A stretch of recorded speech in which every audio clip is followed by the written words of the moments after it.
Friends in a Podcast. We're so glad you're here. We're your hosts, Natasha and Lindsey. Thanks for joining us on another episode. This week, we're going to focus a little more on maintaining friendships. We've kind of touched on this throughout some of our episodes in different ways, but we thought it was important to have an episode that was really centered on maintaining friendships and what that looks like. Yeah, I think that it can get overlooked sometimes because we've talked about it before, but sometimes those relationships that fall off and we're not really sure why, or life gets really busy, or suddenly you're in a new season. Maybe you've started a family, or you're in college, or whatever the season is, right? And then all of a sudden the relationships are not what they used to be. And I think being able to figure out how to maintain that is really helpful. At least we've had to work through that. I agree. I often joke and say that I am an out of sight, out of mind person. It's true. I struggle really hard with if you're not physically present or physically around, that I tend to just kind of get so caught up in my day-to-day routine that I have to remember, that person texted you, or, you haven't spoken to this person in a while. One of my friends just moved to Florida in the past couple of years, and I tell her all the time that we're friends because she makes a point to text me. She's so good at it, and I envy that a little bit because I'm not that person. I'm not very good at it. But I try to be better. Yeah. I try to be outgoing in how I reach out to people that I want to be connected with. And it doesn't always come naturally depending on the relationship or the person. But sometimes it's helpful to just, send that text, hey, how's it going? And wait for the response. And if it's been a couple weeks, that's okay, because I get it. Like, not everyone is great at texting and responding, and sometimes texting isn't the greatest form of communication. So that's so true. But I also don't like phone calls, so texting probably is the best. Yeah, I also don't like phone calls. It's really sad because one of my sisters lives in a completely different state on the other side of the U.S., and we don't call each other very often. And it's not because I don't want to talk to her. I just really don't like the phone. And it's not that I'm not calling her. I'm really not calling anyone. So I much prefer texting or sending reels and laughing over that, Right. We talked about in our third episode when we talked about our restoration, our friendship restoration, how we maintained our friendship states away. So that's funny because a majority of our relationship was built on phone calls.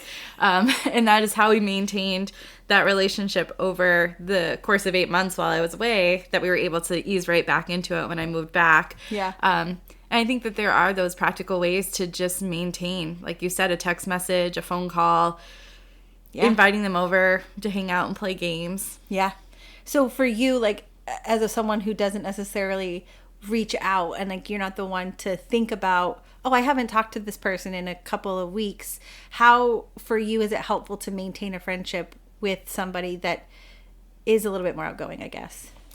Yeah, I think that obviously when somebody's a little bit more outgoing, it's easier because they're reaching out to you. So you're more prompted to reach out to them and respond. I think for me that if I see somebody else making the effort, I'm going to make the effort back because I see the investment. I see the time, that they paused, even if it is a text that might take 3 seconds and they just are asking how your day's going, making those investments. But I also think I'm a scheduler. I am best when I plan things out. Mm-hmm. So if I know, I haven't talked to someone in a while, just asking them hey, is there a time that we can connect, or, what works best for you, and being intentional about it and making sure that I'm intentional. Right now I'm in a text conversation with somebody. We're trying to set up a FaceTime, one of my college roommates, and so that we can connect with each other this next week. We've been trying, though, for probably a few months now, so it's hard. I get maintaining relationships is so hard because we're so busy. I don't know where life began getting so busy, but it feels busy. Yeah, I couldn't agree more. And I kind of envy, the old times, right? And I don't mean 30 years ago. I mean 1902 when things were you had to go to bed at dusk because the lantern was going to go out. Only because of the simplicity of life seems so inviting. I think we have so much noise and so much to keep up with in our society that the idea of simply running your homestead, right? Like take care of those chickens and make your bread and have the people around you that mean the most to you, have them over for dinner. And the idea of that simplicity feels unattainable in the world that we live in sometimes. So being able to slow down enough to be able to take the time to invest in those relationships is so important. And I think you hit it on the head when you said being intentional, right? Like we have to be intentional. And I know that our life is busy because I have 2 children and it does get really busy. So maintaining it in the midst of the busy, I think, is how we're going to be able to move forward. And that's going to look different for everybody, I think. There isn't like a formula that we can just plug and play and it works for everyone. And I wish that there was. But I think just being intentional about, hey, we haven't connected, like you said with your friend, like it might take 3, 4, 5 months to get there. And unfortunately, that's the nature of life.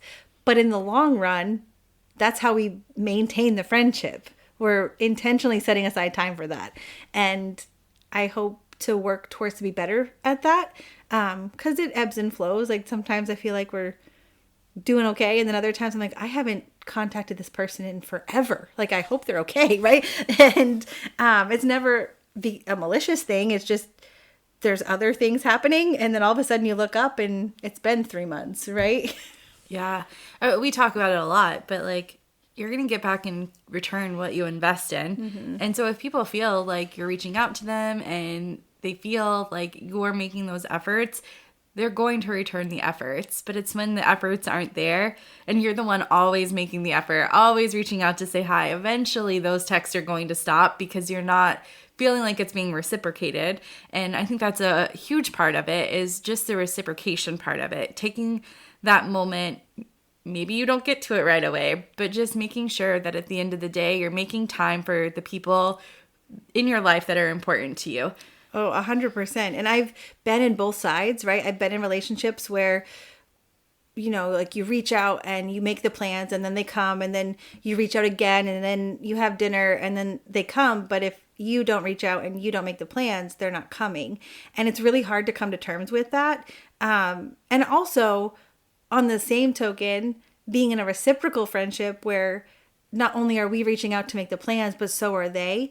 And it's so refreshing when you step into a relationship where it's like, oh, they like hanging out with us because they're making the plans too. It's not 100% on us to invite them to the birthday party. They're saying, hey, we're going to go to this restaurant tonight. Do you want to join us? And that's when it becomes more natural, I think, because you don't recognize it if you are the one making the plans all the time until you're in a relationship where it's being reciprocated and all of a sudden they're asking for that in return. And then it's like eyes wide open, right? Like, wow, this is what it feels like to have a reciprocal friendship. And that's huge. Yeah. You know, in my 20s, I used to joke, I'm a homebody through and through. So, but I used to be like, I want to be invited to the party, but I don't want to go. You have to be given the option. Right. I want the option to go to the party. But as I got older, I realized, like, sometimes I did stop getting the invites because I was just known as the person who was always going to say no. And so I think it's important that if you are that person that's probably going to say no, say yes. Just open that door up and go. Maintenance phase is hard. It's uncomfortable sometimes, but it does require a level of sacrifice, I think, to put yourself out there, give up that evening at home to build that relationship and that connection with another person. And 9 times out of 10, anytime that I've been, what's the word I'm looking for? I don't really want to do it, right? Like I got the invite to the party or to the brunch or the dinner or whatever, and I'm like, oh, I really just don't feel like it, or I'm not up to it, I don't really want to go, and I said yes anyway. 9 times out of 10, I leave that, whatever it was, feeling so much better than when I went. And that happened recently. Like, I was dreading this thing I had to do, and my husband said to me, you know it's going to be great, right? And I was like, well, what do you mean? He's like, anytime that you dread something this much, you always have a great time. And I was like, I needed that, right? Like that reminder of sometimes even if it does feel uncomfortable or it is hard or I don't really want to, it's okay, but do it anyway because you're going to feel better afterwards. That's how I feel about the gym, honestly. Don't we all? Yeah. Sometimes I have to sit in the parking lot and like coach myself for a couple minutes, and I'm like that in my relationships too. Like if I've had a long day or whatever, meeting new people, it's sometimes can be uncomfortable, and I have to just sit and coach myself. Like it's gonna be fun. You're gonna have a good time. I did that for a party that you had last year. You did the murder mystery night, and I pulled in. And I was like, I don't want to be here at the end of the day, but it was so fun. I reconnected with friends that I haven't seen in years, some of them, and it was a great time. But it just took stepping out of my comfort zone and doing it. I remember the texts, and I was like, you're gonna be okay. Yeah, all of these people love you. Like it's gonna be all right. We're all friends. So to say. Sometimes, even with the people that you know and you have a relationship with, it can still be uncomfortable. It's still okay, but you make the efforts. I think with reciprocation, too, that there is just, like, something so nice, like you were saying, about when somebody just does the same. Like, you're always the one making the plans, but it's so nice when somebody does reach back out to you and says, like, hey, we're doing this with our family. Do you want to come join us? Like, for me, that's something that's so special because then I'm invited into family time. And I was thought of outside of the box of like, oh, they really do want me there. Like, they're doing something with their family, but they also are willing to include me. And from the single, like, not married, doesn't have children perspective, that's so nice because sometimes it can be easy to feel left behind with your friends who have these families and they're always out doing the family thing and you're like, oh, I'm just sitting at home, and so it's nice. It's nice to have that reciprocation in that aspect as well. Oh yeah, for sure. And I love, like, as our relationship has grown over the years, being able to just invite you to those random things that we decided to do on that Saturday, right? Because I know that you might have more flexibility and it doesn't take as much planning. Whereas if you're trying to connect with a friend who also has kids and whatever, like, and we understand that life because that's the life I live. So nothing against people who have that, but it's easier to just be like, oh, Lindsey could totally join us for this. Hey, you want to come? Because you're a free agent. Like, you can just do what you want. For the rest of us, it takes 6 months of planning and 3 cancellations and 2 sicknesses for us to actually make the thing happen. So I enjoy that we can do that because it's nice to just have that flexibility. Yeah. So what are some easy ways that we can maintain our relationships? Oh, good question. Easy ways. Well, when you think of the person, tell them. I think sometimes we forget that we don't always know what the other person's thinking. So if you were thinking something about your friend, tell them. I think I was just having a conversation the other day too about this, how we leave a lot of things unsaid in our relationships until the funeral. And I want us to be able to normalize saying those things more frequently. Like, why do we wait till the person's gone to tell them how much they meant to us? It might feel uncomfortable because maybe we don't like to be in our feelings, or maybe we don't want them to feel uncomfortable. But if you love that person, or you have a great friendship and you have a great relationship, celebrate that and make it normal to just say, hey, you're the best and I'm really grateful for you. And maybe on their birthday, like, go out of your way to write the card that says, hey, this year, like, I know you walked through some really hard stuff, but I'm really proud of you because I saw this, and this that you learned or grown and make that more of a part of the conversation, because I think there's something so valuable, especially if like words of affirmation is your love language. And if you don't know what the love languages are, there's 5 of them and you can research that on your own time. But when words of affirmation is how you receive love, hearing that from the people closest to you is so valuable. And I just want us to normalize it. Like, so when you're talking about like maintaining friendships, like, let's start with say it out loud. Like, you might think that they're the best person in the world, but have you actually said it to them? Right? Like, do they actually know that when they showed up with that bouquet of flowers on your really hard day, that meant the world to you because it was a really hard day? Right? And and start there and see what happens. I think that's such a practical way to show friendship. I was thinking another way is just thinking of them in a physical manner of like maybe you stop by their work and drop them off some coffee, or you bring them lunch for the day because you're in the area, or whatever it is. Your husband did that for our office a few months ago. He was in the area for a doctor's appointment and he stopped by with coffee from Starbucks. And so like those are just so simple little ways to say, hey, I was in the area. I thought about you. I thought I would just drop this off and say hi. And those are the best surprises. Like that will change somebody's day around in 5 seconds flat. And it took 10 minutes to stop by Starbucks and grab the coffee. Like it's so simple and it really can have a lasting impact. Yeah, you just don't know what that person's going through that day, and just shifts the mood right around in those ways. One of my favorite ways that when I can, that's practical, I think, is I'll send like $10 on Venmo or a Starbucks gift card. Like, hey, I'm just thinking about you today. Treat yourself. Like, you deserve a treat or whatnot. And I love to do that. I have a coworker who sits out of state, so she's remote and doesn't get to physically be with us. So, you know, when I can see that she's having a rough day or just needs a little pick me up, I'll just send her, you know, hey, go get a treat. Like, you deserve it. You're doing great, you know? Yeah. I think that's so good.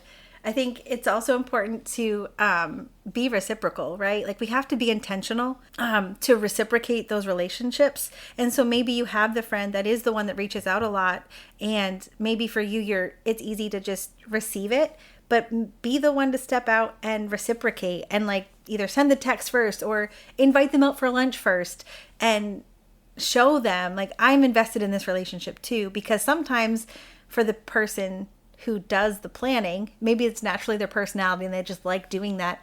It reassures them like, oh, they're invested in this too. And that could help them feel a little bit more open in their relationship to know that it's not just on them. Absolutely. I can definitely think of relationships that I've lost over the years because I didn't reciprocate. And that's full transparency. I just didn't send the text back, or I just got caught up. And when I look back at it, I'm like, wow, I could have just reached out. And we said that about our own friendship. We didn't reach out to each other for almost 2 years. And we saw that come to an end. Thankfully, here we are. Right. But, you know, it is so easy to just send the text, to just pick up the phone, dial the number, send a card in the mail, do something to initiate the conversation.